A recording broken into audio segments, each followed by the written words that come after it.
सर्वस्य विदो भवति प्रियः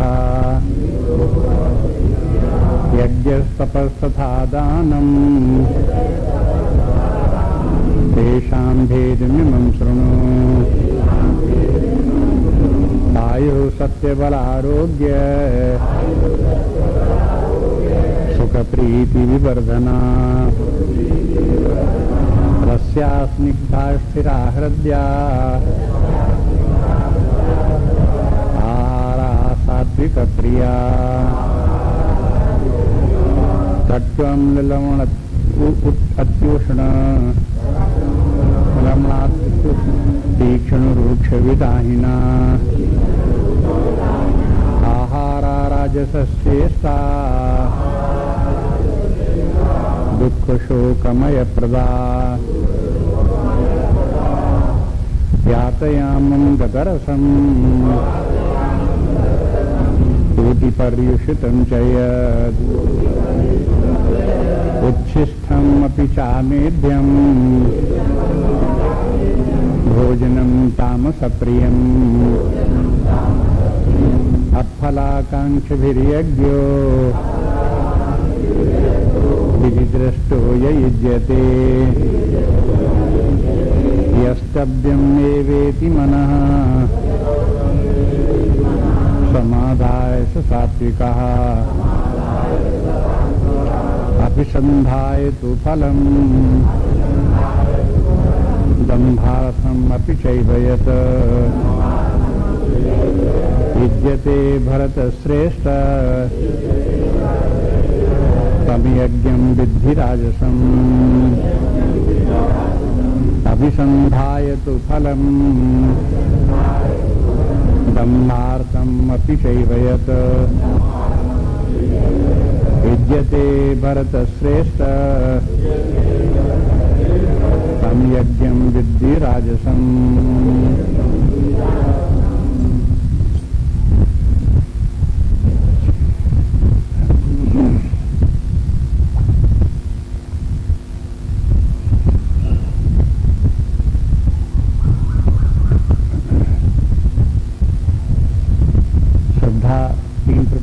सात्विक राजस तामस, किसी में सात्विक श्रद्धा है, किसी में राजस है, किसी में तामस है, किसमें किस प्रकार की श्रद्धा है, उसकी पहचान भगवान ने 4 स्थानों पर दिखाई। एक भोजन में, एक यज्ञ में, एक तप में, एक दान में, 4 जगह दिखाई।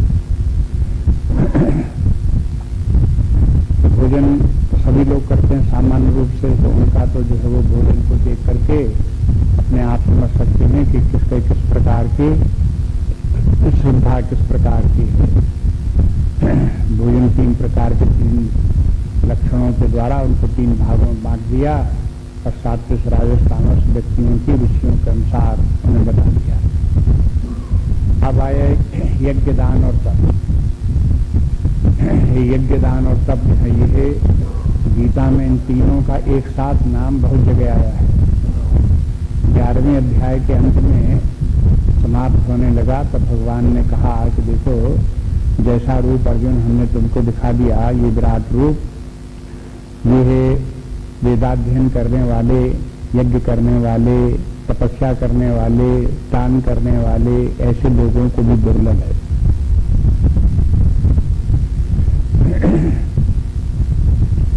ये प्रसंग वहां से जो था उसको भी यहाँ 17वें अध्याय में ला करके स्पष्ट करते हैं।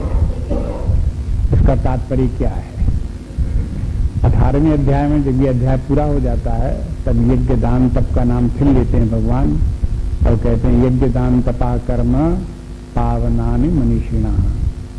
यज्ञ दान और तप ये है लोगों को पवित्र करने वाले हैं। लेकिन ये पवित्र करने वाले कब हैं?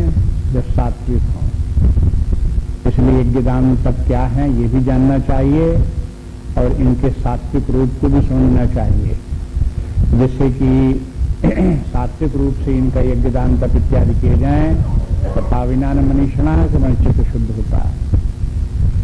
इस अध्याय में चित्त शुद्ध होने के बाद क्या करना चाहिए, या इन सबको यज्ञ दान तप को चित्त शुद्धि के लिए तो करे, लेकिन इनके दो प्रकार के फल हैं, वो आगे बताएंगे। इसलिए ये तीन बातें यज्ञ दान और तप महत्वपूर्ण हैं, इनको सावधानी पूर्वक देखें। अन्य स्थानों में भी गीता में यज्ञ दान तप का तीनों का दान एक साथ बहुत स्थानों में दिया गया है। ये क्या हैं और कितने प्रकार के होते हैं, ये यहाँ पर समझ लेना चाहिए। इसलिए कल बता रहे थे कि देखो, यज्ञ वो कर्म यज्ञ है जो शास्त्र विहित कर्म है। शास्त्रों में जो कर्म बताए गए हैं उन कर्मों को करना यज्ञ कर्म है। यज्ञ कर्म भी दो प्रकार के हैं, शास्त्र विहित कर्म भी दो प्रकार के हैं। एक सकाम भाव से करना, दूसरा निष्काम भाव से करना। निष्काम भाव से इसलिए करना कि वो तो हमारा कर्तव्य ही है, ऐसे मन को समझा करके उससे करना चाहिए। लेकिन जो व्यक्ति अपने मन को इस प्रकार समाधान नहीं कर पाते, कर्म तो करते हैं लेकिन फल की आकांक्षा रखते हैं, तो फिर उनका कर्म जो है वो कर्म यज्ञ न रह करके एक प्रकार सकाम कर्म हो जाता है। इसलिए जो सात्विक यज्ञ है उसमें तीन बातें भगवान ने बताई, वो ध्यान में देने की योग्य हैं। एक तो यज्ञ कर्म में फल की आकांक्षा नहीं रखनी चाहिए।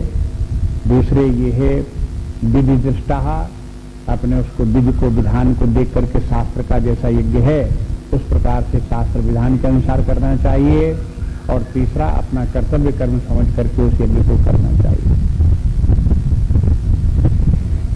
अब इसको तुलना करिए आप इसको राजस यज्ञ से, माने इस यज्ञ में दोष जो आ जाते हैं तो वो राजस यज्ञ हो जाता है।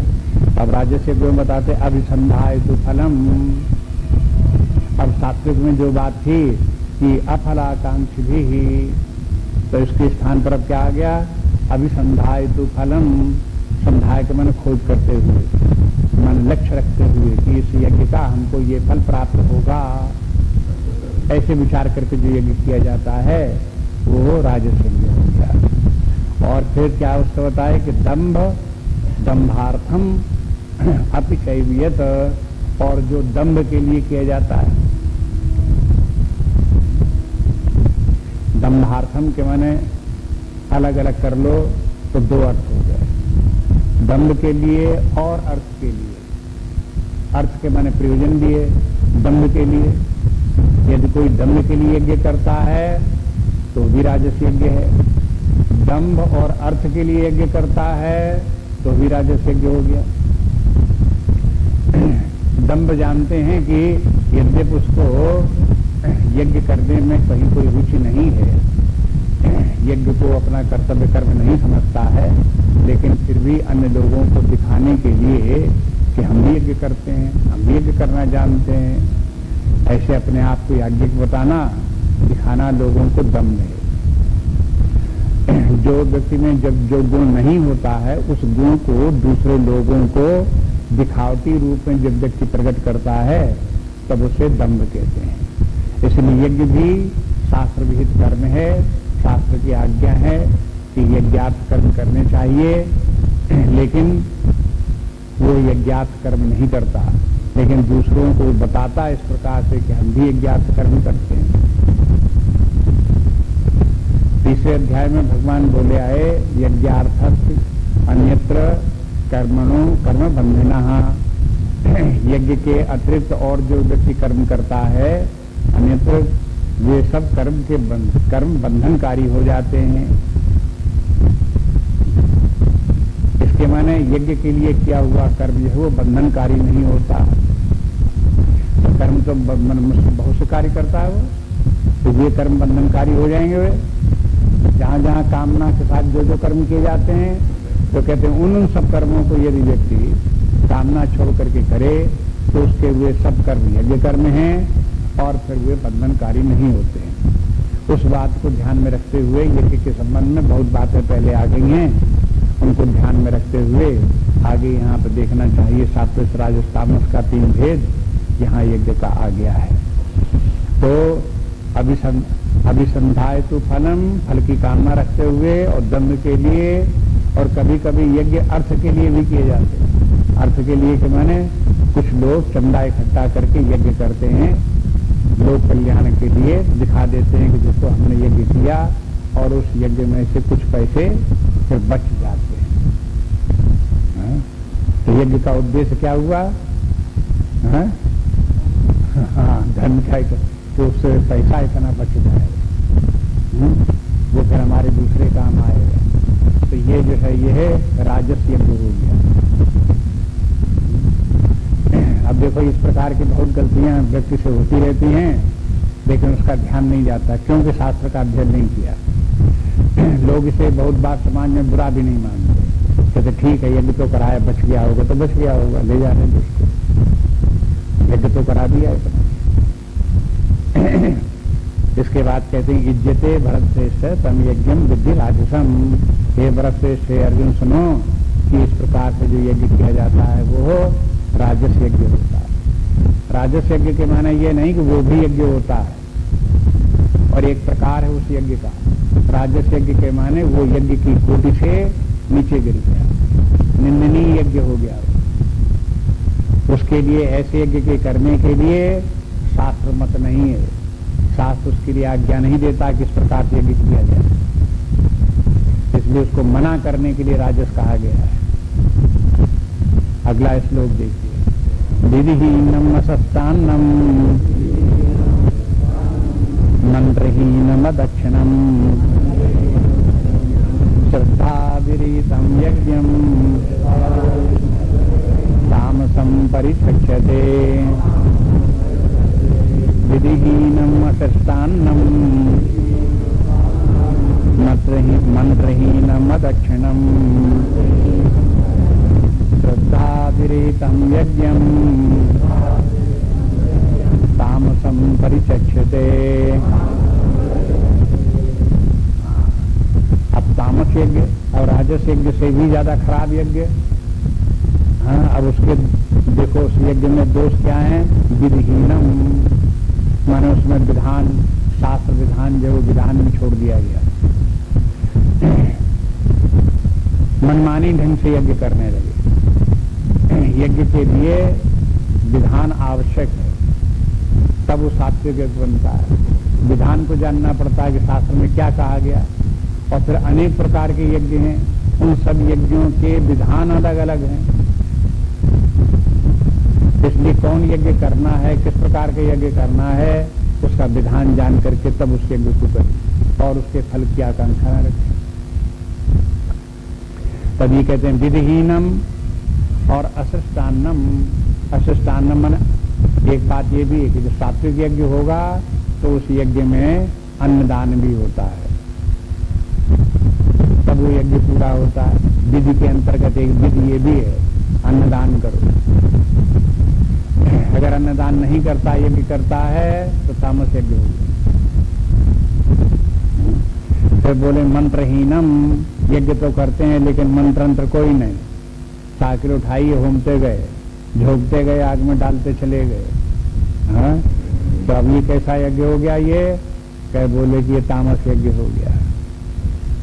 मंत्रहीन, बिना देवताओं का आवाहन किए हुए, बिना उन देवताओं का नाम लिए हुए या आहुतियां दे देना, ये तामस यज्ञ हो गया। और मंत्रहीनम अदक्षिणम, अदक्षिणम यज्ञ कराता है वो आकर के उसको दक्षिणा देनी चाहिए। यज्ञ तो करा ली लेकिन दक्षिणा नहीं दी, तब वो कैसा तामस यज्ञ हो गया। तो ये भी शास्त्राज्ञा है कि देखो शास्त्राज्ञा, शास्त्र का पालन करो, यज्ञ करते समय अन्नदान भी करो, मंत्र बोलो, उसके साथ मंत्र बोल करके यज्ञ करो, उसके बाद जो है दक्षिणा भी दो यज्ञ में जो आए। तो यज्ञ समाप्त होने के बाद में फिर लोगों को भोजन कराया जाता है। जो लोग जितने आए हैं यज्ञ में, जितने लोग सम्मिलित हुए हैं, उनका भोज होता है, प्रसाद वितरण होता है, और फिर पैसा रुपया कुछ उनको दक्षिणा रूप में भी दी जाती है। इस प्रकार से दिए जाते, तब वो सात्विक यज्ञ होता। नहीं तो ये सब कार्य न किए गए तो तामस यज्ञ हो गया। अब सबसे बड़ी बात श्रद्धा विहीनम, यज्ञ में श्रद्धा है ही नहीं, दिखावटी यज्ञ। ऊपर से दिखा रहे हैं लोग कि यज्ञ कर रहे हैं, लेकिन यज्ञ में उनका श्रद्धा नहीं है। इसलिए यद्यपि ये है तामसी श्रद्धा है, तामसी श्रद्धा वाले व्यक्ति तामसी यज्ञ करते हैं, तो श्रद्धा तो उनकी भी होती है, लेकिन श्रद्धा अब दो प्रकार की हो गई। एक श्रद्धा तो वो हो जो कि सच्चाई के साथ हो, और दूसरी श्रद्धा वो जहां पाखंड है, दम्भ है। जहां व्यक्ति के पाखंड और दम्भ में श्रद्धा है तो तामसी श्रद्धा है।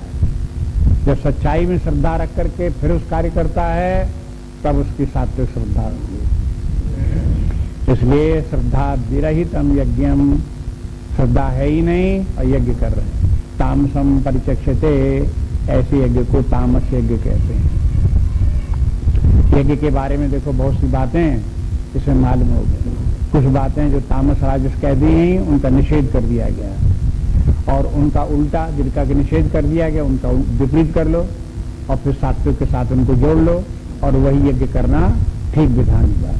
कुछ तो सात्विक यज्ञ जो है उसमें भगवान ने वर्णन कर दिए, और कुछ निषेधात्मक रूप में राजस और तामस यज्ञों में उनका उल्लेख कर दिया। इस प्रकार से इन सबका संग्रह करके एक बार देख लेना चाहिए कि यज्ञ कैसे किया जाता है, उस प्रकार से यज्ञ करें।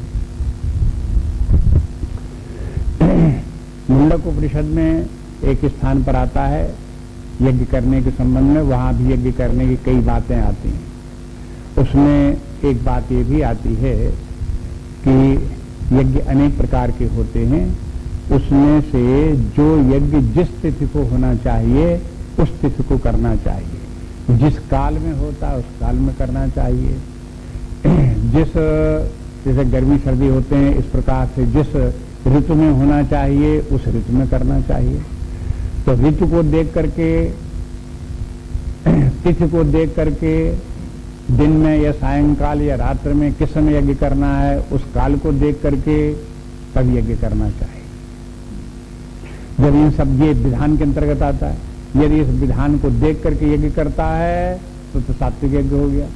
यदि इस तरफ ध्यान नहीं देता, जब मन आ गया तब यज्ञ करने लगा, हाँ, तब ये तामस यज्ञ हो गया। तब ये हो गया विधिहीनम, विधि विरहितम, इस प्रकार का यज्ञ हो गया। अब देखिए इसके आगे जो है वो हो तप के संबंध में आते हैं। 3 प्रकार का तप होता है, लेकिन पहले भगवान बताते हैं तप कहते किसे हैं। 3 श्लोक इसी बात पर हैं कि तप क्या है। फिर बताएंगे कि 3 प्रकार के जो तप ये हैं, ये श्रद्धा के अनुसार 3 प्रकार के होते हैं। तो कितने प्रकार के हो गए? 3 त्रिका 9 प्रकार के हो गए। 3 प्रकार के यज्ञों में से पहले शारीरिक, 3 प्रकार के तपों में पहले शारीरिक तप, फिर वाणी का तप, फिर मानसिक तप। और फिर शारीरिक तप सात्विक हो गया, राजस हो गया, तामस हो गया। फिर वाणी का तप सात्विक हो गया, राजस हो गया, तामस हो गया। फिर मानसिक तप वो सात्विक हो गया, राजस हो गया, तामस हो गया। हाँ? इस प्रकार से ये तप का विस्तृत वर्णन हो जाएगा। यहाँ पर तप शब्द गीता में बहुत जगह आता रहता है, लेकिन तप का तात्पर्य क्या है, कैसा तप होता है, वो यहाँ पर बता देते हैं। अब यहाँ पर आप देखेंगे कि जिस तप का उल्लेख भगवान ने पहले इसी अध्याय में किया था, आसुरी तप था। जो आसुरी तप था वो किस प्रकार का तप था, किस प्रकार से दम्भ पूर्वक किया गया, अपने इंद्रियों के देवताओं को क्लेश पहुंचाने के लिए किया गया, अपने हृदय में विराजमान परमात्मा को क्लेश पहुंचाने के लिए तप किया गया। कष्टकारक तप हुआ, दुखदायी तप हुआ। तो ये तप इस प्रकार का जो है वो हो, तप नहीं है। अब ये बताते हैं, देखो तप कहते किसे हैं, इसको यहां समझो। 14वां श्लोक है, देवद्विज गुरु प्राज्ञ पूजनम शौचम आर्जवम ब्रह्मचर्यम अहिंसा च शारीरम तप उच्यते। देवद्विज गुरु प्राज्ञ पूजनम शौचमार्जवम ब्रह्मचर्यमहिंसा च शारीरम तप उच्यते। शारीरम तप उच्यते माने एक शरीर का तप होता है, वह शरीर भी अपने शरीर के द्वारा तपस्या करो। तप के स्थल तीन हो गए, एक शरीर हो गया, फिर वाणी हो गया, मन हो गया। अब जब ये कर्म जो होते हैं ये तीन प्रकार के होते हैं, इसलिए तप तीन प्रकार के बन गए। आप देखते हैं, सुनते हैं, व्यवहार में बोला जाता है मन, वाणी और कर्म से। सब प्रकार से हम इसी कार्य में लगे हुए हैं, मन, वाणी और कर्म से। तो कर्म के माने शारीरिक कर्म, वाणी भी कर्म वैसे, मानसिक कर्म भी है, लेकिन मन से लगे हुए हैं, वाणी से भी लगे हुए हैं, कर्म से भी। भगवान का पूजन करो, मन, वाणी, कर्म से करो। शरीर से भी भगवान का पूजन करो, वाणी से भी भगवान का नाम जप करो, और मन में भी परमात्मा का ध्यान करो। तब मन, वाणी, कर्म से भगवान का स्मरण होगा, तब भक्ति होगी। इसलिए अपने संपूर्ण व्यक्तित्व को जब किसी कार्य में लगाना होता है तो उसे मन, वाणी और कर्म तीनों से लगाते हैं। आपको वेदांत का अध्ययन करना है, वेदांत सीखना है, जीवन में वेदांत उतारना है, तो मन, वाणी और कर्म से करो। शरीर से भी करो कि मन शरीर के द्वारा भी वेदांत का कार्य करो, वाणी के द्वारा भी वेदांत का कार्य करो, मन के द्वारा भी वेदांत का कार्य करो। मन से वेदांत का अध्ययन करो, सीखो, समझो। वाणी के द्वारा उन्हीं सिद्धांतों के, जो वेदांत के सिद्धांत, उनको बोलो, और व्यवहार काल में उसी प्रकार से कार्य करो। तब वेदांत जीवन में आएगा। वेदांत ऐसे साधारण नहीं कि बहुत जल्दी जीवन में आ जाए। ऐसे नहीं कि पढ़ा बड़ा जो बस आ गया, ऐसे नहीं आता। ये सब इस प्रकार से धीरे धीरे करके उसका जो विधान है उसको ध्यान में रखते हुए अभ्यास करें, तब वेदांत आता। वेदांत में आने के माने है परमार्थ सिद्ध होता है। एक प्रकार से कह सकते हैं कि वेदांत आ गया, दूसरे प्रकार से कहेंगे परमार्थ सिद्ध हो गया। परमार्थ सिद्ध हो गया के माने क्या हुआ? आत्मज्ञान हो गया, परमात्म ज्ञान हो गया, पूर्णता प्राप्त हो गई, मुक्ति प्राप्त हो गई। इस प्रकार से एक दूसरे से संबंध जोड़ते हुए समझ। तो अब देखो शारीरिक तप किस प्रकार का है कि देव, द्विज, गुरु, प्राज्ञ, पूजनम, इन चार को बताया कि देवता की, द्विज की, गुरु की और प्राज्ञ का पूजन करो। शौचम मन पवित्र रहो, शरीर को शुद्ध रखो। आर्जवम, आर्जव मने सरल स्वभाव, सरलता से व्यवहार करो। शरीर से टेढ़े टेढ़े मत चलो, अकड़ अकड़ के मत चलो, आर्जव रखो। और ब्रह्मचर्यम, ब्रह्मचर्य का पालन करो। अहिंसा, और अहिंसा का पालन करो। तो बोले कि शारीरम तपुच्यते, शारीरिक तप इतने प्रकार के हैं।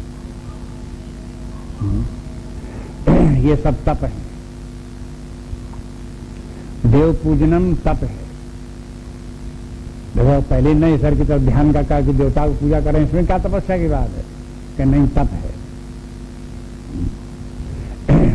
देवताओं के पूजन वो तपस्या हो गया। अब देव पूजनम के माने आप चाहे भगवान शंकर की पूजा करो, चाहे राम की पूजा करो, चाहे कृष्ण करो, चाहे देवी की पूजा करो, चाहे अपने हृदय में वास करने वाले परमात्मा की पूजा करो, किसी की पूजा करो, देवता की पूजा होनी चाहिए। और इसको शारीरिक रूप में इसलिए रखा गया कि पूजन करते समय केवल आप मन से स्मरण करते रहो तो स्मरण हो जाएगा, ध्यान हो जाएगा, वो आगे आएगा, मानसिक तप में आएगा। लेकिन यहाँ तो शारीरिक तप के माने शरीर से उनका पूजन करो।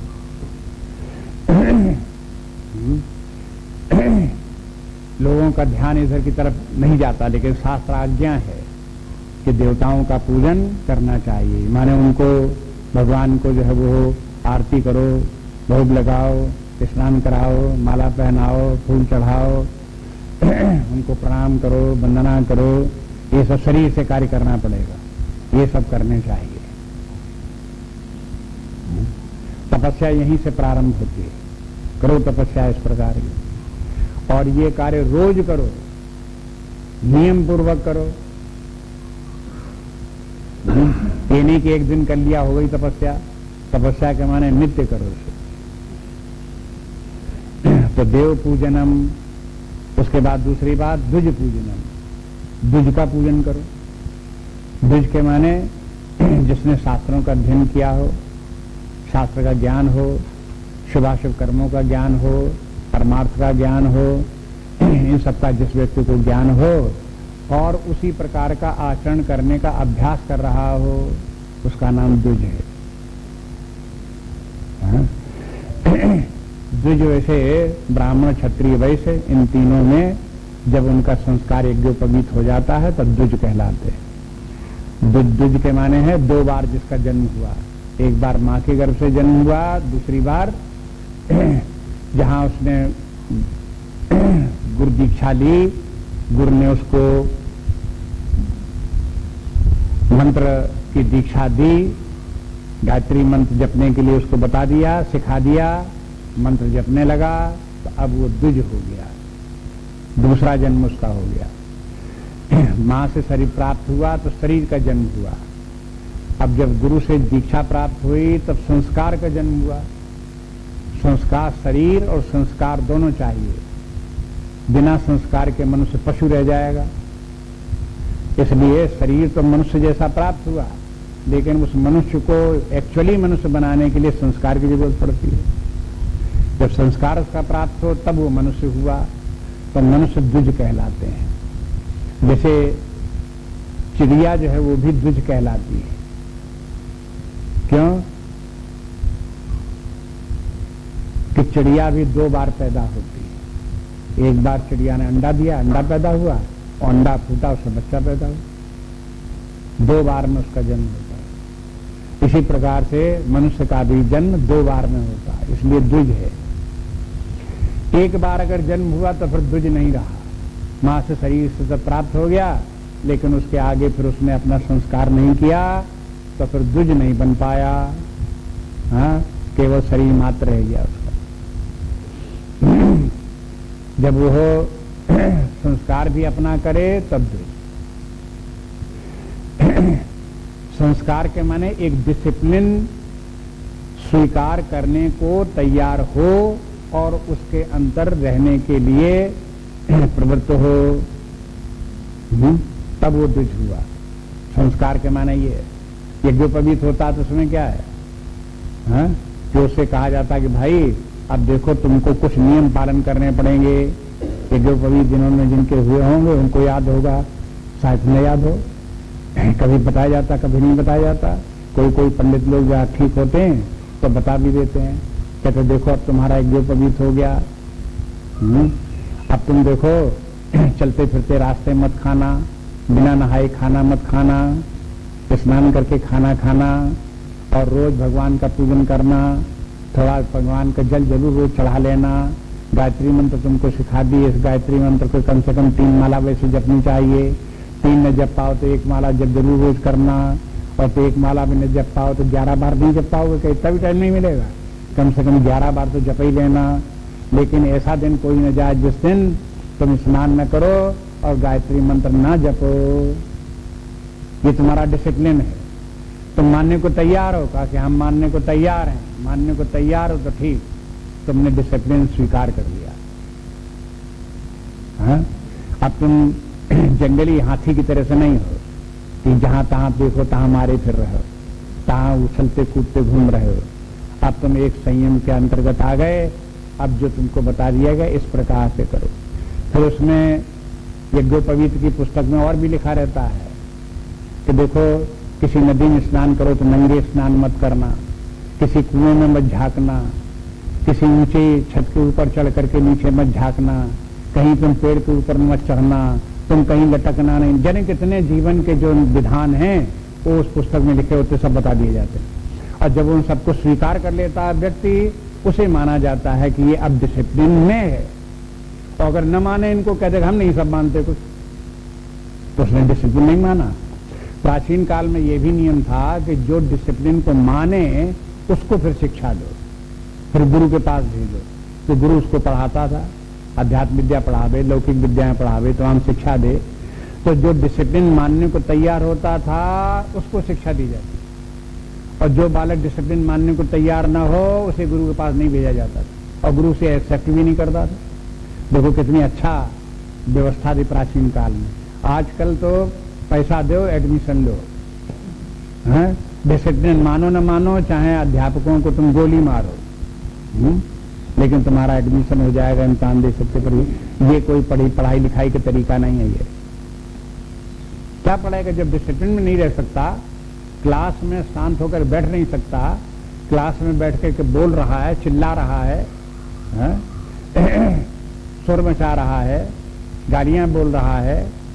इतने लड़के बैठे हुए पता ही नहीं लगता कौन बोल रहा है। अब मैं बोल गया, जब तक मास्टर ने मुंह तक नहीं किया तब तक वो बोल गया, जान ही नहीं पाया मास्टर कौन बोले। इस प्रकार के जो असभ्य बालक हैं, इनडिसिप्लिन में हैं, ऐसे लोगों की पढ़ाई बेकार है। वो न स्वयं पढ़ेंगे न दूसरे को पढ़ने देंगे। इसलिए प्राचीन काल में ऐसे लोगों को वह जहां कहीं गुरुकुल होते थे उनमें उनका एडमिशन नहीं होता था। पहले डिसिप्लिन सीख करके आओ, स्वीकार करके आओ, डिसिप्लिन रहेंगे। पहली शर्त यही है। पैसा तुमसे नहीं मांगा जाएगा। उस समय जहां पढ़ने जाते थे पैसा नहीं मांगते थे, पैसे की कोई बात नहीं, डिसिप्लिन होना चाहिए। अब देखो समय जैसे बदल जाता है, कलयुग आ जाता है, तो सारे सिद्धांत धूल हो गए। इतना बढ़िया सिद्धांत अध्ययन अध्यापन का जो था उसको सबको मटिया मेट कर दिया। इसलिए कहते हैं कि देखो द्विज जब है, जबकि अनुशासन में रहने के लिए व्यक्ति स्वीकार करे। जब वो अनुशासन में एक काल में 10-12 साल 14 साल की अवस्था में एक अनुशासन में रहना उसने स्वीकार कर लिया, तो फिर सारे जीवन फिर अनुशासन में रहता है। फिर वो युवा काल में भी अनुशासन में रहेगा। फिर जब अपने उसका वृद्धावस्था आएगी तब भी अनुशासन में रहेगा। अनुशासन में रहेगा, नियम को समझेगा, नियमों का पालन करना। अनुशासन का माने नियम का पालन करना। नियम का पालन नहीं करता तो अनुशासनहीन। अनुशासनहीन के माने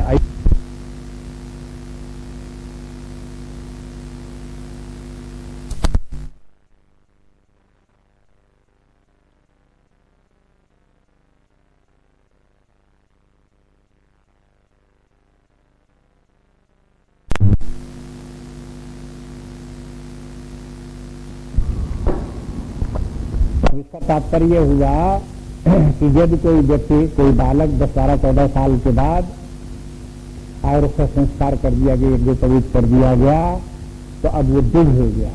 द्विज हो जाने के बाद में अब क्या कर रहा है? अब तपस्या कर रहा है। द्विज तपस्या कर रहा है, और ऐसे द्विज का पूजन करना भी तपस्या है। अनुशासन में रहना स्वयं तपस्या है, और तपस्वी का पूजन करना भी तपस्या है। जो द्विज का पूजन करेगा, इसके माने क्या हुआ? उसके संस्कार और उसके आदर्श को वो मानने को तैयार है, वो भी द्विज बनने को तैयार है, वो भी उसी मार्ग को, उसी प्रकार से अनुशासन में रहने को प्रवृत्ति उसकी आएगी। तो द्विज पूजन हुआ। अब इनके सबके पूजन अलग अलग है, एक ही प्रकार का पूजन नहीं कि जैसे आप मंदिर में गए तो आपने आरती की और उनको अक्षत लगाए, चंदन चढ़ाई, तो पूजन हो गया। ऐसे आप ढूंढते फिर रहे हैं किसी द्विज को कहाँ मिले, उसकी आरती कहाँ कर दें, कहाँ चंदन कर दें, ऐसा नहीं है। सबके पूजन विधान अलग अलग। द्विज का पूजन विधान अलग, गुरु का पूजन विधान अलग। गुरु का भी पूजन करो, इसी तरह से प्राज्ञ का भी पूजन करो। प्राज्ञ विज्ञान व्यक्ति, जो ज्ञानी व्यक्ति है उनका भी पूजन करो। ज्ञानी व्यक्ति चाहे ब्राह्मण क्षत्रिय न हो, वैश्य हो, लेकिन ज्ञानी है, संस्कार युक्त है, तो उसका भी पूजन करो। इसलिए प्राज्ञ को अलग रखा, द्विज को अलग रखा। ऐसे ही जो है ये है गुरु है, इसको भी अलग रखा। गुरु का पूजन करो। अगर कोई ज्ञानी व्यक्ति है और ज्ञानी व्यक्ति ऐसा है जो कि मान लो बालक है, ज्यादा आयु नहीं है, या मान लो कि वर्ण में निम्न वर्ण का है लेकिन ज्ञानमान व्यक्ति है, तो उसकी भी पूजा करो। उसकी पूजा के माने उसकी प्रशंसा करो। उसकी प्रशंसा करना ही उसकी पूजा है। तो भी बहुत बड़ा भला आदमी है, देखो कैसे, ये देखो अभी से बालक होते हुए अभी से देखो कैसा ज्ञानमान है। अभी से देखो कितना समझदार है, उसकी प्रशंसा करो। उसकी प्रशंसा करना ही उसका पूजन करना हो गया, और ये भी तप हो गया, इसलिए उसकी प्रशंसा करो। गुरु के पूजन के माने ये नहीं कि जैसे देवता के पूजन कर दिया ऐसे गुरु का पूजन कर दिया, और गुरु जो आज्ञा देता है कि देखो तुम ऐसा कार्य करो, ऐसे रहो, उसकी सुने एक नहीं, केवल आरती घुमा दी। ये कोई गुरु पूजन नहीं हुआ। वो ठीक है, आप देवता का पूजन करते हुए आरती घुमाते रहो, लेकिन गुरु के पूजन में तो मुख्य बात यह है कि जो उसका आदेश है उसका पालन करो। जिस प्रकार से वो जीवन विधान निश्चित करता है कि देखो ऐसे जीवन जीना चाहिए, उसको अक्षर सा पालन करो। यही गुरु की सेवा है। गुरु की सेवा उसके शरीर की सेवा नहीं है, उसकी आरती पूजन नहीं है। यदि गुरु की आज्ञा का पालन नहीं करता तो गुरु को सबसे बड़ा दुख किस बात का? इस बात का दुख नहीं कि इसने हमारी आरती नहीं की, इस बात का दुख नहीं है। दुख इस बात का कि हमने जो कहा और मानने को तैयार ही नहीं, मनमानी करता है।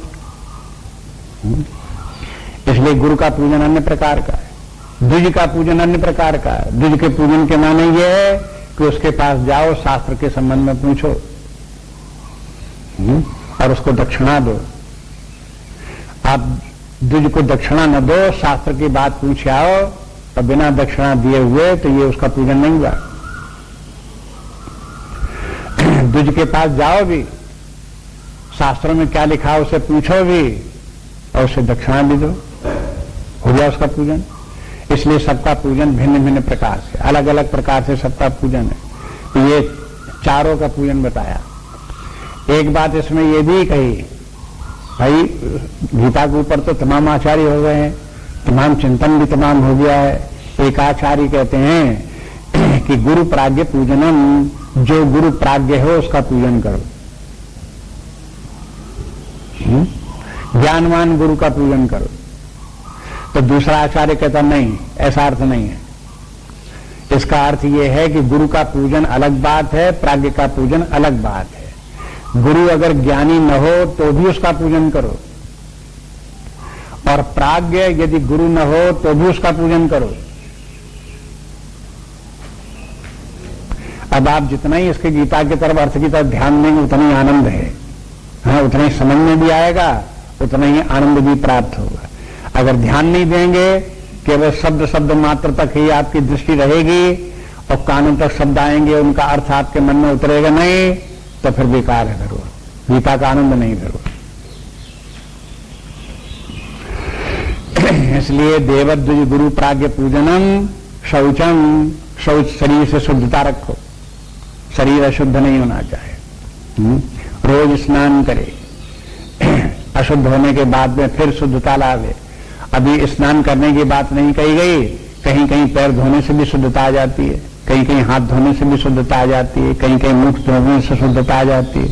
जैसे खाना खाने के बाद में शुद्ध हो जाना, अगर खाना खाने के बाद अगर आपने कुल्ला नहीं किया, मुख नहीं धोया, तो इसके माने जूठे घूम रहे हो। जूठे घूमने के माने क्या? अशुद्ध घूम रहे हो। और उसमें शुद्ध रहो, इसके माने खाना खाने के बाद जूठे मत घूमो, मुख साफ करो, धो, वहां पर भी इस प्रकार का। ऐसे शारीरिक शुद्धता अनेक प्रकार की है, उनको भी ध्यान में रखो। शारीरिक शुद्धता के अंतर्गत वस्तुओं की भी शुद्धता आती है, और फिर जहां रहते हो उस स्थान की भी शुद्धता आती है।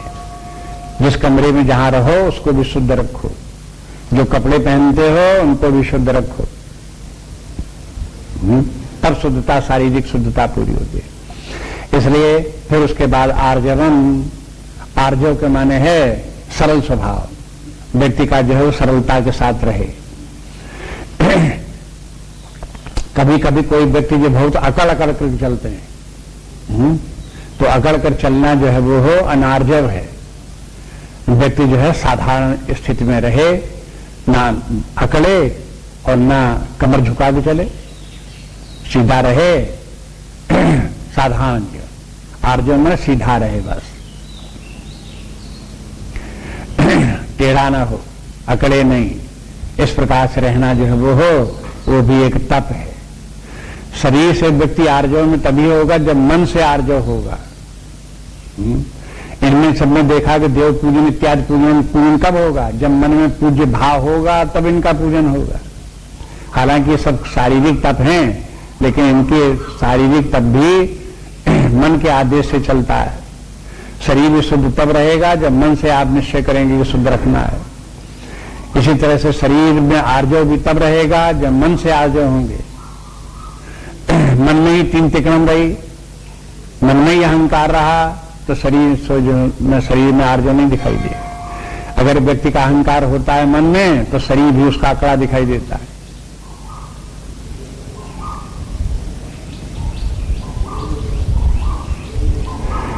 अंग्रेजी में भी इस अभिमान को, अकड़ेपन को, इसका दोष बताया गया है।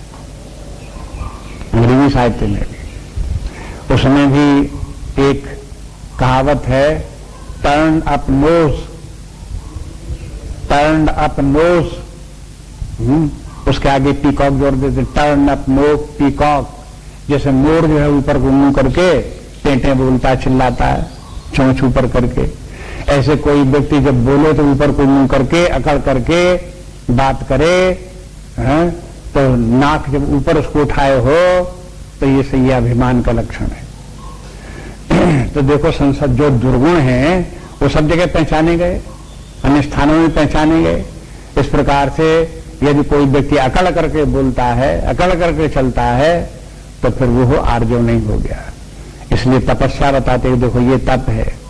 और ब्रह्मचर्यम, ब्रह्मचर्यम के माने इंद्रिय निग्रह, केवल एक ही इंद्रिय का निग्रह नहीं, समस्त इंद्रियों का निग्रह जो है ब्रह्मचर्य है। अपने स्वाद इंद्रिय, नासिका इंद्रिय इत्यादि, त्वक इंद्रिय इत्यादि सभी इंद्रियां जितनी हैं, उन सबसे जो विषयों का ग्रहण है उसमें संयम बरते, इसका नाम ब्रह्मचर्य है। तो ये भी शारीरिक तप के अंतर्गत आ गया। और फिर अहिंसा, अहिंसा मैंने मारना, कूटना, लड़ना, किसी को परेशान करना, ये जो है ये सारी ये न करे, तब अहिंसा हुई। अहिंसा, हिंसा के माने यही नहीं जब तक कि किसी कत्ल न कर दो तब तक हिंसा ही नहीं हुई। अरे भाई, किसी को मारना पीटना भी हिंसा है, किसी का अपमान करना भी हिंसा है। इसलिए इस हिंसा से बचे, ये तप है, शारीरिक तप हो गया। अब आगे देखे फिर वाणी का तप क्या है। अनुद्वेग कर्म वाक्यम सत्यम प्रियहितम च यत् स्वाध्याय अभ्यसनम चैव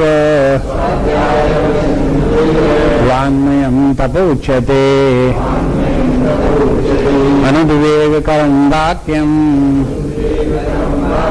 सत्यम प्रियहितम च यत् स्वाध्यायाभ्यसनं चैव वाङ्मयं तप उच्यते। वाङ्मय तप, वाङ्मय वाणी का तप, वाक माने वाणी, वाङ्मय के माने वाणी के द्वारा किया जाने वाला तप।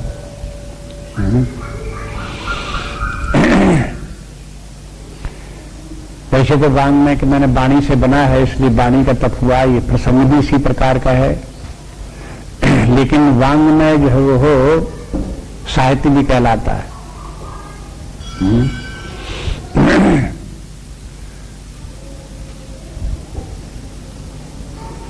तुलसी साहित्य, तुलसी साहित्य की विवेचना, वाङ्मय विवेचन, तुलसी वाङ्मय विवेचन। मैंने तुलसी की वाणी क्या है, तुलसीदास जी ने जो कुछ लिखा है, जो कुछ साहित्य लिखा है, वो उनकी वाणी है, तो वो भी वाङ्मय कहलाता है। इसलिए वांग माने जितना बोलते हैं, आपस में व्यवहार करते हैं, वही वाङ्मय नहीं है। आपने जो लोगों को पत्र लिखे हैं वो भी आपके वाङ्मय हैं। जो कुछ आपने लिखा है वो भी सब आपकी लेखनी से भी जो निकला है वो भी सब आपका वाङ्मय है। वो सब कैसा होना चाहिए वाङ्मय, उसका भी तप बताते हैं कि तप है, इसके माने ऐसा होना चाहिए। कैसा होना चाहिए? अनुद्वेग कर्म वाक्यम, ऐसे वाक्य बोलो जो उद्वेगकारी न हो। उद्वेग के माने है किसी से इस प्रकार का बोल दिए कि उसको गुस्सा आ गई, तो ये वाक्य कैसे हो गए? उद्वेग उत्पन्न करने वाले वाक्य हो गए। तो ये मनाइए कि उद्वेग करने वाले वाक्य मत बोलो। टेढ़ी बात बोलना, व्यंग करना, ऐसी बात बोलना जिसको उसके मन में चुभे, उसके दोषों का वर्णन उसके मुख पर करना, निंदा करना, ये सब जो है उद्वेगकारी वाक्य हैं, ये नहीं बोलने चाहिए। अनुद्वेग करम वाक्य, ऐसे वाक्य बोलो जो सौम्य भाव बना रहे, सुनने वाले के मन में उद्वेग पर उत्पन्न न हो, उसे गुस्सा ना आवे, उत्तेजना ना आवे, उसे उद्वेग बना उत्तेजना भी हो गई।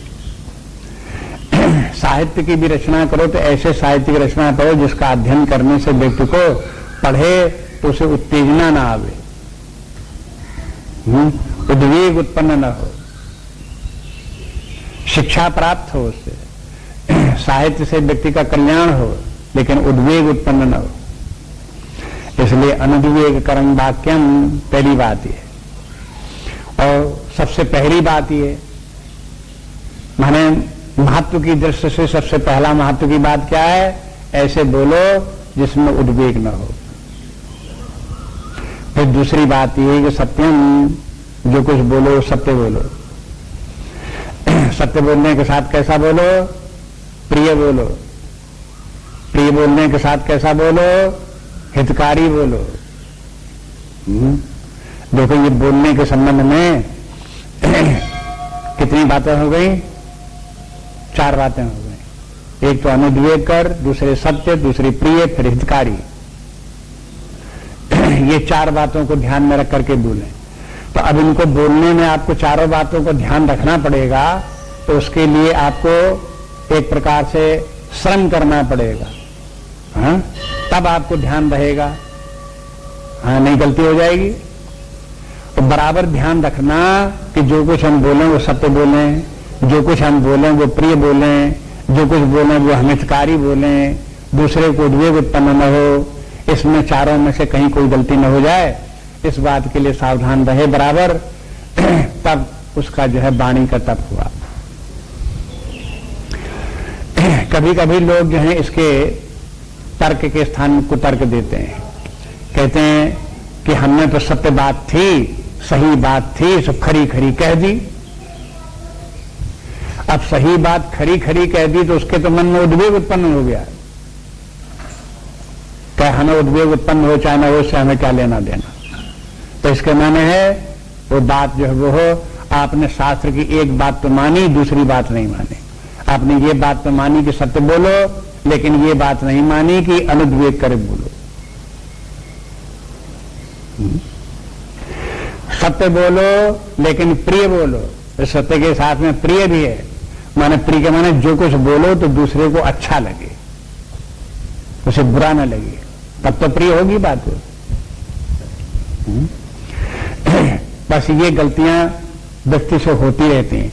माने बोलना तो लोग सिखाते हैं कि देखो बोलो, भाषा भी सिखा देते हैं, बोलना भी सिखा देते हैं, बच्चों को सीख जाते हैं बोलना। लेकिन बोलना कैसे चाहिए, उसका बैलेंसिंग कैसे रखना चाहिए, यह बहुत कम सीखने में आता है। बहुत कम लोग बता पाते हैं, क्योंकि बताने वाले स्वयं नहीं जानते। स्वयं नहीं जानते तो बताएंगे क्या? वो स्वयं उद्वेगकारी बात बोल रहे हैं, बताने वाले स्वयं ही झूठ बोलने का आदत डाले हुए हैं। तो जब किसी को सिखाएंगे तो ये कैसे कहेंगे तुम झूठ मत बोलो?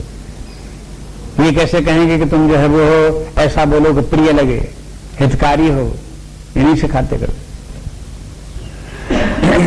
अब उसको वाच करो, एक व्यक्ति जब बोल रहा है तो उसको देखो कि सत्य बोल रहा है, और सत्य के साथ प्रिय भी बोल रहा है कि नहीं बोल रहा है, हितकारी भी बोल रहा है कि नहीं बोल रहा है, ये भी देखो। और जहां गलती हो जाए तहां उसको, जैसे छोटे बच्चे जिनको शिक्षा देनी, उनको बताओ भाई कि देखो तुम्हारी बात यह उद्वेगकारी है, इसलिए ऐसा मत बोलो। अब इन 4 बातों में से एक हो गए हैं, कानपुर के ही साहित्यकार हो गए हैं, उनका नाम था प्रताप नारायण मिश्र। उन्होंने निबंध लिखे हैं, निबंध संग्रह भी उनका है।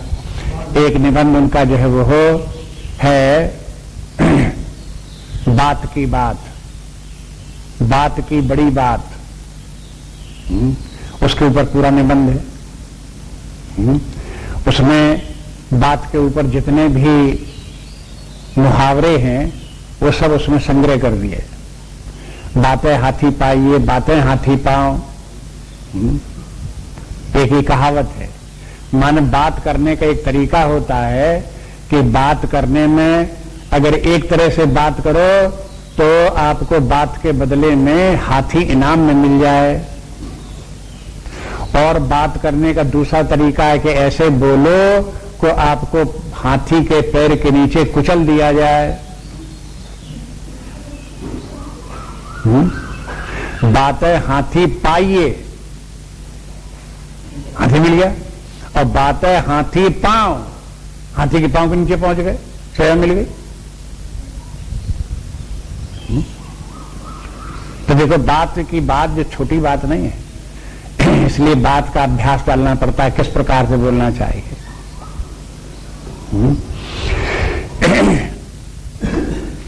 हितकारी बात बोलते समय ये भी ध्यान रखो कि जो हम बोल रहे हैं वो हमारे लिए भी हितकारी हो, जिससे हम बोल रहे हैं उसके लिए भी हितकारी हो।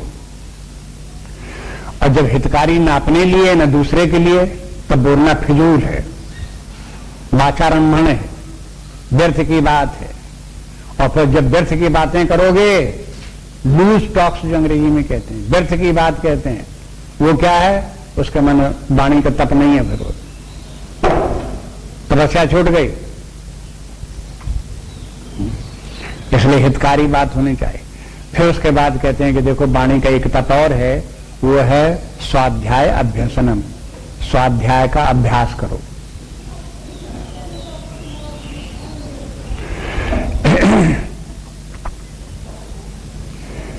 चौथे अध्याय में भगवान बताया है कि देखो स्वाध्याय जो है एक यज्ञ है। यहां पर आकर के भगवान बताते हैं कि देखो स्वाध्याय एक तप है। एक दृष्टि से देखो तो स्वाध्याय यज्ञ है, एक दृष्टि से देखो तो स्वाध्याय तप है। यदि हम स्वाध्याय का अभ्यास करते हैं तो ये तपस्या हो गया। और यदि स्वाध्याय है, केवल स्वाध्याय है, अभ्यास नहीं है, तो स्वाध्याय मात्र यज्ञ है। इसलिए जब यहां तपस्या की बात आई तब स्वाध्याय के साथ अभ्यास जोड़ना पड़ा। स्वाध्याय, शास्त्रों का जो स्वाध्याय है, अध्यात्म विद्या के जो ग्रंथ हैं, ये ऐसे ग्रंथ होते हैं जिनको कि बार बार पढ़ा जाता है। एक बार पढ़ने से इनका काम नहीं चलता है, बार बार पढ़ो इनको, बार बार पढ़ते रहो इनको, रोज रोज पढ़ते रहो। एक बार गीता पढ़ी दोबारा फिर पढ़ो, एक बार पढ़ ली फिर दोबारा पढ़ो, तिबार पढ़ो, चौबारा पढ़ो, कोई भी ग्रंथ ले लो इनके, बार बार उनको पढ़ो। बार बार पढ़ना अभ्यास कहलाता है। क्यों बार बार पढ़ना पड़ता है? क्योंकि एक बार में उनका तात्पर्य समझ में नहीं आता, और तात्पर्य समझ में भी आ जाए तो एक बार में शास्त्र का जो प्रभाव है हमारे व्यक्तित्व पर पड़ना चाहिए, वो एक बार के अध्ययन करने से नहीं पड़ता। इसलिए स्वाध्याय करते हुए दोनों बातें होनी चाहिए। एक तो व्यक्ति के स्वाध्याय शास्त्र का तात्पर्य समझ में आना चाहिए, और दूसरे उस शास्त्र का प्रभाव अपने जीवन के ऊपर पड़ना चाहिए। इसके लिए अभ्यास की आवश्यकता है। एक संत कहते हैं कि देखो ये शास्त्र जो हैं एक गृहस्थ की तरह से हैं।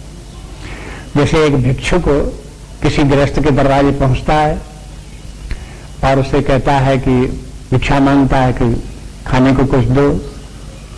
गृहस्थ ने कह दिया कि नहीं आज नहीं है, आगे देखो। चला गया, दूसरी जगह कहीं भिक्षा मांगी।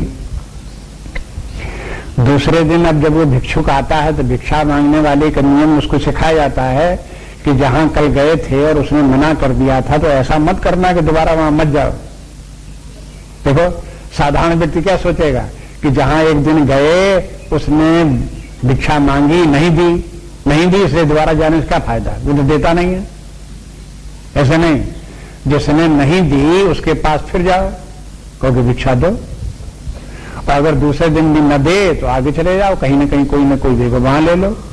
लेकिन तीसरे दिन जहां 2 बार भिक्षा का मना कर दिया वहां फिर जाओ, चौथे दिन भी जाओ, 5वें दिन जाओ, जाते रोज रहो। वो ना करता रहे तो कोई बात नहीं, वो कभी ना कभी किसी न किसी दिन भिक्षा देगा। वो भी जान जाएगा कि ये जाने वाला नहीं है, अब बिना मांगे बिना दिए छोड़ने वाला नहीं है, इसलिए चाहे थोड़ा दे चाहे ज्यादा दे, कुछ न कुछ दे देगा। तो भिक्षा के भी नियम जानने पड़ते हैं। भिक्षा मांगना इतना आसान नहीं है और बड़े हिम्मत का काम है भिक्षा मांगना। कमजोर दिल के आदमी भिक्षा नहीं मांग सकते, अहंकारी तो मांगा ही नहीं सकता, अहंकारी दुर्बलता है उसकी, भिक्षा नहीं मांग सकता। अब ये कहते हैं कि देखो जैसे कि वो हो गृहस्थ कई बार मांगने पर किसी दिन भिक्षा दे देता है, इसी प्रकार शास्त्र जो तुम्हारी समझ में नहीं आता उसे उठा के रख मत दो, उसे रोज पढ़ते रहो। तो जो ज्ञान, अपना ज्ञान जो शास्त्र है, एक दिन नहीं देगा, अपने छिपाई रखेगा, और दूसरे दिन नहीं देगा फिर भी छिपाई रखेगा, तीसरे दिन नहीं देगा फिर भी छिपाई रखेगा। हाँ, तो कभी न कभी अध्ययन करते रहोगे तो 10-15 दिन में, महीने में, 2 महीने में, साल 2 साल में कभी न कभी वो अपना ज्ञान निकाल करके तुमको ये ले जाओ। नहीं मानते हो तो ये बात ज्ञान की बात है। ये स्वाध्याय का रहस्य है और ये सब अनुभव की बातें हैं। अपने मन से आप करोगे तो धोखा खा जाओगे। आप समझो कि ऐसे जन कितने लोग हैं, हमको भी मिले और दूसरे लोग भी बताते हैं कि गीता की पुस्तक बाजार से ले तो आए, बड़ी महत्वपूर्ण अपना धर्म ग्रंथ है, लेकिन पढ़ना शुरू किया तो बस समझ में नहीं आती, नहीं समझ में उठा धर दी, फिर पढ़ी कि नहीं पढ़ी, तब क्योंकि समझ में नहीं आई। क्या गलती की उन्होंने? देखो जो आज बता रहे हैं आप, अगर कम से कम बेमन ही पढ़ गए होते शुरू से आखिर तक, और स्वाध्याय अभ्यसनम इत्यादि आ गया होता और किसी की व्याख्या सामने आ गई होती, तो आखिर क्या होता? हाँ, वो फिर उसका बार बार अध्ययन करने लगते। बड़े बड़े विद्वान लोग भी गीता का अध्ययन बार बार करते रहते हैं, क्योंकि जितना अध्ययन किया उसके बाद भी उसके यहां से और गीता से और निकलता है। गीता के अंदर ज्ञान का ऐसा अपार भंडार भरा हुआ है कि अधिकारी व्यक्ति को यह दान उसे प्राप्त होता रहता है। जैसे जैसे व्यक्ति अधिकारी होता जाता है वैसे वैसे ये गीता का ज्ञान उसे अधिकाधिक प्राप्त हो जाता है।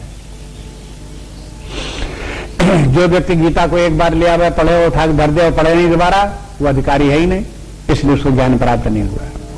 बार बार पढ़ता रहेगा, समझ में आ जाने, कुछ समझ में आ गया तो इन्हें समझ लें इतनी बात है, फिर पढ़े उसे तो और समझ में आएगा, फिर पढ़े तो और समझ में आएगा, फिर पढ़े तो और समझ में आएगा। उसे ये लगेगा कि आखिर इसमें कितना भंडार भरा हुआ ज्ञान। किसी गृहस्थ के पास जाओ, एक दिन भिक्षा ले आओ, उसने मान लो दे दिया, 2 रोटी दे दी, साग दे दिया, खा लिया, तो आप क्या दूसरे दिन नहीं जाओगे? उसके बाद जो था उसने दे दिया, दूसरे दिन फिर जाओ, दूसरे दिन फिर आपको मिल जाएगा 2 रोटी, तीसरे दिन जाओ फिर मिल सकती है। आप ये मत समझो गृहस्थ के बाद जितना था न सब चुप गया, 2 रोटी आपको दे दिया, अब उसके पास कुछ नहीं भर रहा है। ऐसे ये शास्त्र जो है ये इनके भीतर ज्ञान का भंडार भरा हुआ, रोज देते रहेंगे आपको, नया नया ज्ञान मिलता रहेगा। इसलिए स्वाध्याय अभ्यसनम चैव वाङ्मयं तप उच्यते, ये तपस्या करो और ज्ञान को प्राप्त करो। इसके माने वाणी भी ज्ञान प्राप्त करने के लिए बहुत उपयोगी साधन है। वैसे तो व्यवहार काल में बोलने के लिए तो बात ये कि अनुद्वेग करवा के बोलो, सत्य बोलो, ऐसा बोलो, वैसा बोलो, लेकिन बोलने के माने स्वाध्याय करना भी बोलना है, ये भी वाणी का तप है, और ये व्यक्ति को परमार्थ सिद्ध कराने वाला है। पहली पंक्ति का जो वाणी का तप है वो आपका व्यवहार ठीक कराने वाला है। दूसरे प्रकार के जो वाङ्मय तप है, जो इसका जो स्वाध्याय वाला तप है, ये तप व्यक्ति का परमार्थ का सिद्धांत सिद्ध कराने वाला है। इसलिए दोनों प्रकार के तप हो गए। अब तीसरा देखिए, मना प्रसादा सौम्यत्वम मौनम आत्म विनिग्रह भाव संशुद्धिरित्येतत् तपो मानसमुच्यते। मन प्रसादः सौम्यत्वं मौनम् आत्म विनिग्रहः भाव संशुद्धिरित्येतत् तपो मानसमुच्यते। अब देखो, तपः मानसम उच्यते। मानस तप क्या है? मन से भी तपस्या होती है, शरीर से तपस्या। बहुत लोग समझते जितनी तपस्या होती है सब शरीर से होती है।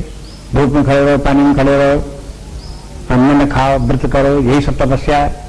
अरे भाई, वाणी की तपस्या भी है और उसके बाद फिर मन की तपस्या भी है। मानसिक स्तर पर भी तपस्या होती रह सकती है, शरीर की तपस्या ना सही, मन की तपस्या करो। तपो मानस मुच्यते कौन कौन? मनः प्रसादः, अपने मन को, मन का प्रसादन रखना। सौम्यत्वम, मन में सौम्य भाव रखना। मौनत्वम, मन को मौन बनाना। आत्म विनिग्रह, अपने मन में, अपने मन के ऊपर संयम रखना। और भाव संशुद्धि, अपने मन में जो भाव उत्पन्न होते हैं वो शुद्ध भाव मन में लाओ। इत्येतत् तपो मानस मुच्यते, इतने प्रकार के मानस तप हैं। अब एक एक तप को आप देखो। मना प्रसादन, मना प्रसादन के माने मन प्रसन्न रहे। प्रसादन के माने है प्रसन्न है। मन में विपरीत परिस्थितियां आने पर व्यक्ति में कुंठा उत्पन्न होती है, दुख उत्पन्न होता है, चिड़चिड़ाहट आती है। ये सब जो आते हैं इनसे बचो और मन में प्रसन्न रहो। प्रसन्न कब मन रहेगा? मन की प्रसन्नता का संबंध किससे है? शांति से। मन को शांत रखो और शांत मन को प्रसन्न रखो। ये नियम, ये अभ्यास डालो। ऐसा नहीं है कि अपने आप होता है, सब अभ्यास डालने से होता है। मन को शांत रखने का अभ्यास करना पड़ता है कि हर स्थिति में मन को शांत रखो और शांत रख करके मन को प्रसन्न रखो। दूसरे बात सौम्यत्वम, मन में सौम्य भाव रखो। सौम्य शब्द बना है सोम से, सोम से हो गया सौम्य। सोम के माने चंद्रमा है। जैसे चंद्रमा का शीतल प्रकाश सब जगह पड़ता है, इसी प्रकार से आपका मन शीतल रहे और सबको शीतलता प्रदान करे। देखो ये सौम्य है। इसके बाद फिर मौनम, मौन वाणी का तप है कि मन का तप है? कहते देखो भगवान भूल गए यहां पे, जब वाणी बोल रहे थे तब वहां कहना चाहिए तो मन से, मुंह से, वाणी से मत बोलो, मौन रखो, घंटे भर मौन रखो, 2 घंटे मौन रखो। लेकिन भगवान ने जब वाणी का तप कहा था मौन का नाम नहीं दिया, और जब मन की बात आ गई तब मौन बोल दिया कि देखो मन को मौन रखो। वाणी का भी मन मौन इसलिए रखा जाता जिससे कि मन को मौन रखने का अभ्यास हो सके, क्योंकि मन का मौन रखना बड़ा कठिन है, एक बहुत बड़ी तपस्या है। उस मन के मौन को करने के लिए वाणी के मन का सहारा लिया जाता है। जो लोग वाणी से कम बोलते हैं या मौन रहते हैं तो उनका धीरे धीरे करके मन भी शांत हो जाता है, उसमें भी मौनता आ जाती है। नहीं तो मन बोला करता है। हर किसी अपने आप अपने देखो अपना मन बोला करता है कि नहीं बोला करता है? आप दूसरे से बात करो न बात करो, लेकिन अकेले बैठे होगे तो भी मन का मौन, जो मन अपने आप का बोल रहा होगा। इस प्रकार से मन बोले नहीं, उसका भी अभ्यास डालो। धीरे धीरे करके बैठो तो चुप बैठने का अभ्यास करो। चुप मैंने मन को चुप रख करके अभ्यास करो। और फिर उसके लिए एक उपाय बताते हैं, आत्म विनिग्रह। आत्म विनिग्रह के माने ये है कि आप अपने मन में भूतकाल की बातें मत सोचो और भविष्य काल की बातें मत सोचो। मन बोलता रहता तो क्या बोलता रहता? भूतकाल की बहुत सी बातें बोलता रहता है और भविष्य काल की बातें बोलता रहता है। इन दोनों को अवॉइड करो और मन को मौन रखने का अभ्यास करो। तो कहते हैं भाव संशुद्धि ही। भाव संशुद्धि के माने ये है कि अच्छे भाव मन में लाओ। ये बात विचार लाओ कि हम जो है वो हो, हमारा विकास हो रहा है, परमार्थ की तरफ आगे बढ़ रहे हैं, भगवान की तरफ आगे बढ़ रहे हैं, अन्य लोगों का भी कल्याण हो,